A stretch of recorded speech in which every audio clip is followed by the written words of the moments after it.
Boas-vindas a mais um guia explicativo da Ford College.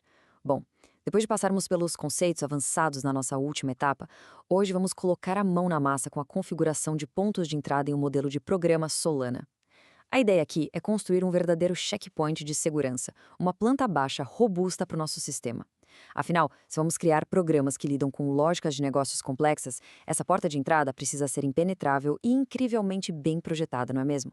E para estruturar a nossa conversa, o escopo técnico de hoje vai passar por 6 etapas. Começamos com o porteiro do programa, seguido por preparando a nossa configuração e desempacotando as instruções. Depois passamos pelas regras de validação e despacho, testando a nossa segurança e fechamos o desenho com os próximos passos na Solana.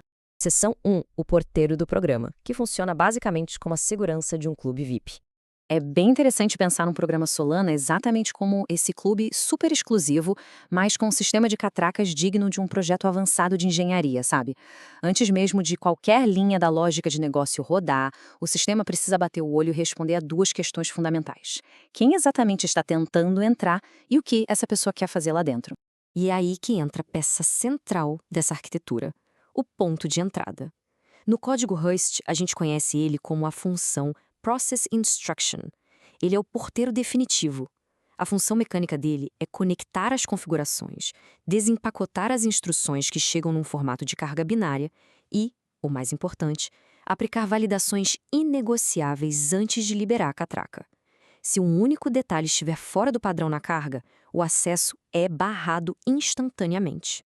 Avançando para a seção 2, preparando a nossa configuração, ou seja, definindo as regras de entrada direto na prancheta.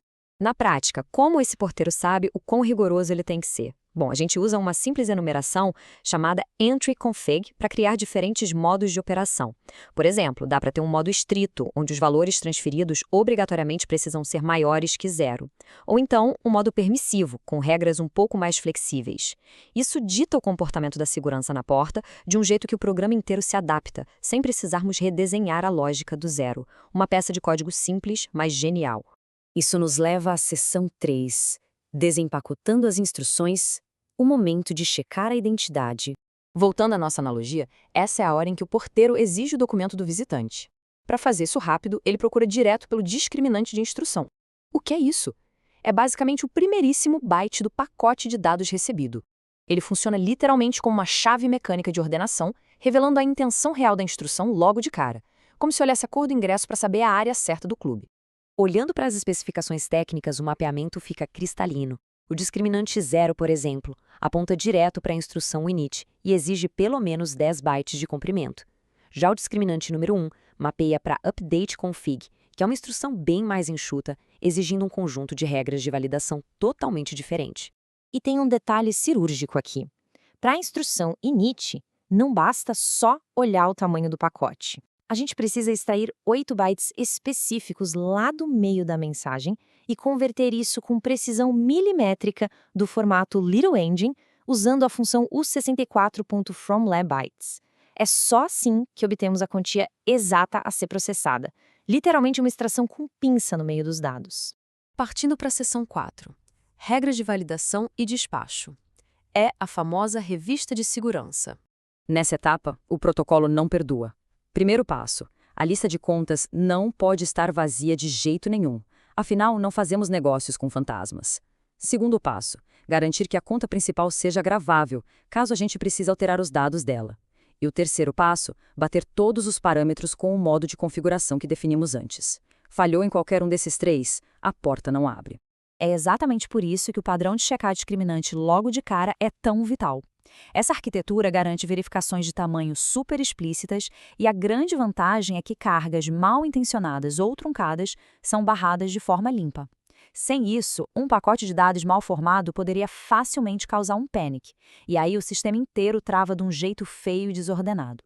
Quando aparece alguém com uma identidade falsa ou dados corrompidos, o nosso porteiro resolve a situação com classe. Ele descarta a requisição retornando um erro elegante. Invalid Instruction Data. Sem mensagens de erro quilométricas ou travamentos sistêmicos, é apenas um não limpo, seguro e 100% determinístico.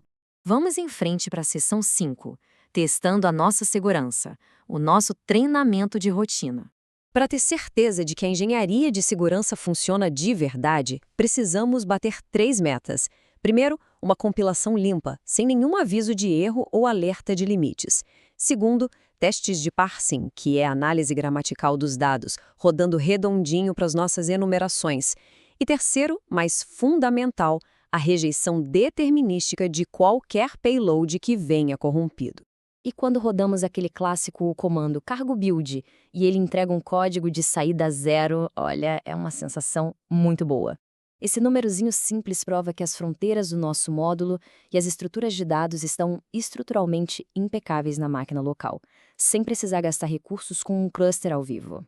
Chegando à nossa sessão final, a sessão 6, próximos passos na Solana, falando sobre automação. Com um ponto de entrada modular tão bem desenhado, o terreno fica perfeito para começarmos a automatizar padrões previsíveis. A consistência mecânica que construímos aqui é a base ideal para o nosso próximo módulo, refatorações assistidas por inteligência artificial. Isso vai escalar o nosso desenvolvimento de um jeito incrível, mantendo segurança como prioridade. Mas para fechar, fica aqui um desafio para quebrar a cabeça. E se a gente precisasse que esse porteiro seguro desempacotasse uma string de texto TF8 de tamanho dinâmico e variável? Como faríamos essa extração sem deixar brechas para dados perigosos? Fica aí a provocação. Para desvendar isso e acelerar ainda mais o aprendizado na Web3, acessem o site forge.college. Muito obrigada por acompanharem este guia explicativo e até a próxima etapa.